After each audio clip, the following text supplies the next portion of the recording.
Pemirsa, meskipun Mandra hanya lulusan SMP, pria Betawi yang merintis karir keartisannya dari kesenian lenong Betawi ini ternyata sanggup memimpin perusahaan rumah produksi miliknya yang beraset miliaran rupiah. Semua ini bagi Mandra memang tidak pernah diduganya.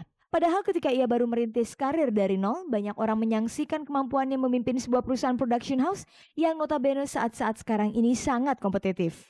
Proses tetap ada yang namanya jungkir.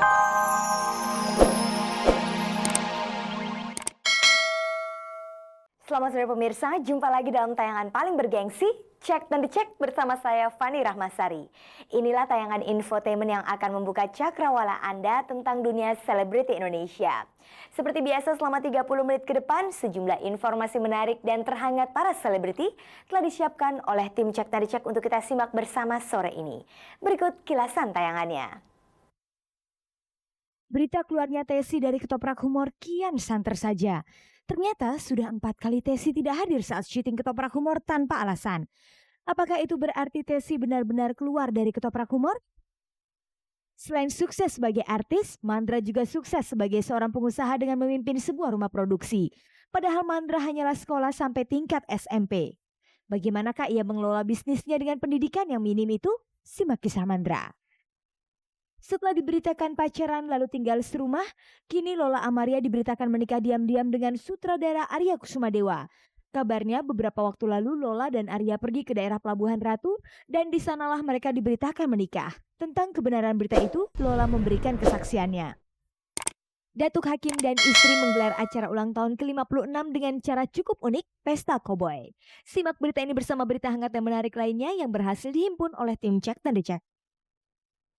Pemirsa, berita keluarnya Tesi alias Kabul Basuki dari acara ketoprak humor makin santer saja. Kabarnya sudah 4 kali Tesi absen dari acara tersebut tanpa alasan yang jelas.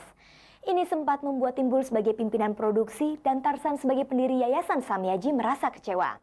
Kabarnya Tesi pindah ke acara Mustika Campur Sari pimpinan Topan dan Lesus karena dibayar lebih mahal.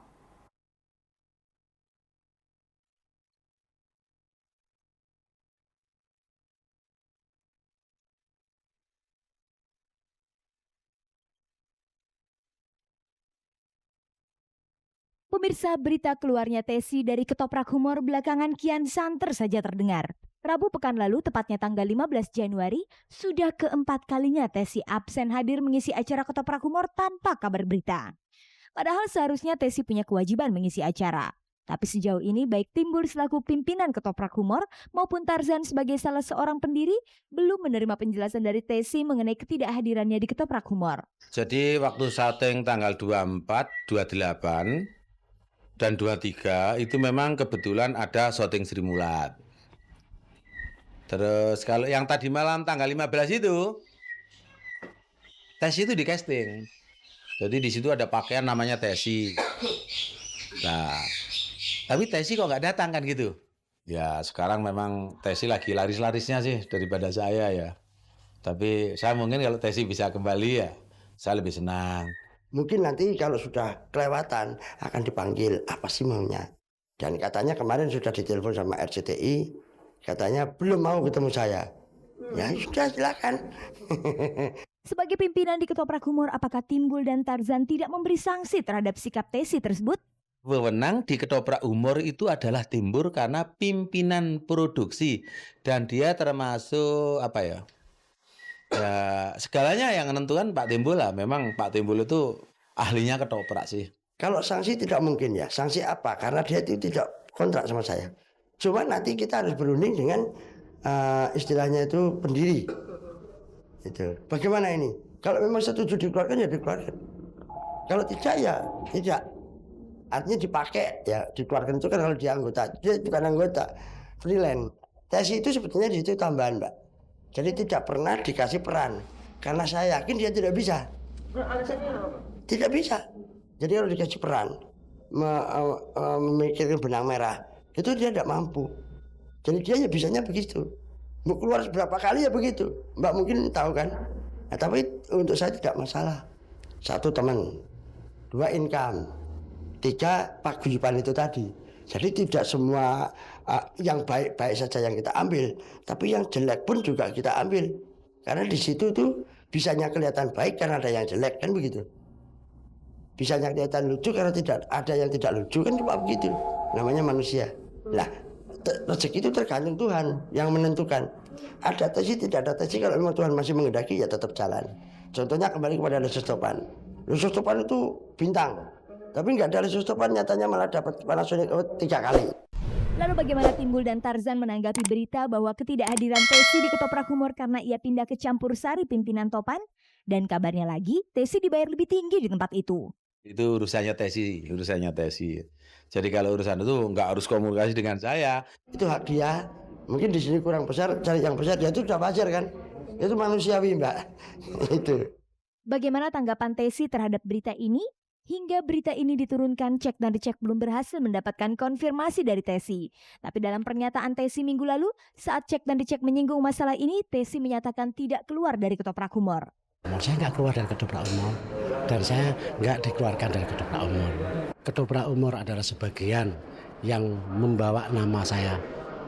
Karena secara kebetulan syutingnya Simulat sama Ketoprak Humor barengan, sehingga saya di Ketoprak Humor itu udah nggak ada tempat peran untuk saya. Selain pindah ke Mustika Campur Sari, ternyata diam-diam Tesi juga bermain di acara Pansus Pimpinan Lesus sejak tanggal 10 Januari lalu. Di acara itu bahkan Tesi telah mengikuti proses syuting sebanyak 6 episode. Terhadap fakta ini, apakah benar kalau Tesi memang sudah keluar dari Ketoprak Humor? Berikut penjelasan Lesus pimpinan acara Pansus. Saya tidak mengambil, ya. Jangan, ayo Mas Tesi ikut aku, tinggalkan Ketoprak Humor. Tidak, gitu loh. Jadi setelah sekian episode itu Mas Tesi nggak ada, kenapa gitu ya? Terus akhirnya ya saya adalah rundingan lah sama Mas Tesi ya waktu syuting Mustika Campur Sari yang sekarang dipegang Topan itu.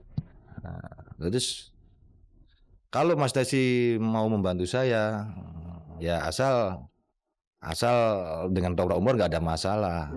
Nah, Mas Tesi kan di Ketoprak Humor itu kan bebas ya. Dulu juga di Campur Sari TVRI di mana ini karena apa? Beda format. Bagaimana proses sebenarnya Tesi bisa terlibat di acara Pansus? Karena Mas Tesi, Dek aku bantu gue ya. Ya kalau mau bantu saya ya saya terima kasih. Nah, tapi bagaimana dengan Ketoprak Humor? Itu kan urusannya Mas Tesi. Saya demi Allah tidak ada benci dengan Ketoprak Humor. Malah saya itu berterima kasih adanya Ketoprak Humor ya. Terutama Samyaji adalah rumah saya. Dan Ketoprak Humor itu sama dengan ya juga rumah saya.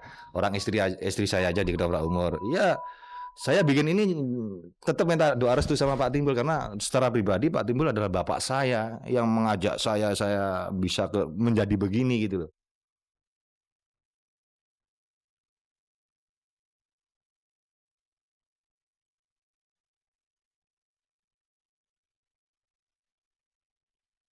Pendidikannya memang minim, tapi itu bukanlah penghalang bagi artis Lenong Betawi Mandra untuk memimpin sebuah perusahaan rumah produksi yang investasinya bernilai miliaran rupiah. Lalu bagaimanakah Mandra mengelola bisnis itu dengan pendidikannya yang pas-pasan? Simak kisahnya.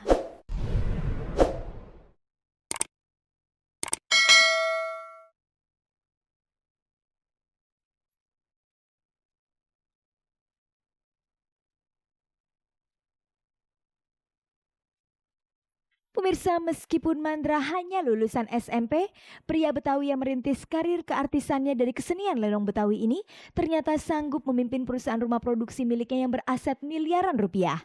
Semua ini bagi Mandra memang tidak pernah diduganya. Padahal ketika ia baru merintis karir dari nol, banyak orang menyaksikan kemampuannya memimpin sebuah perusahaan production house yang notabene saat-saat sekarang ini sangat kompetitif.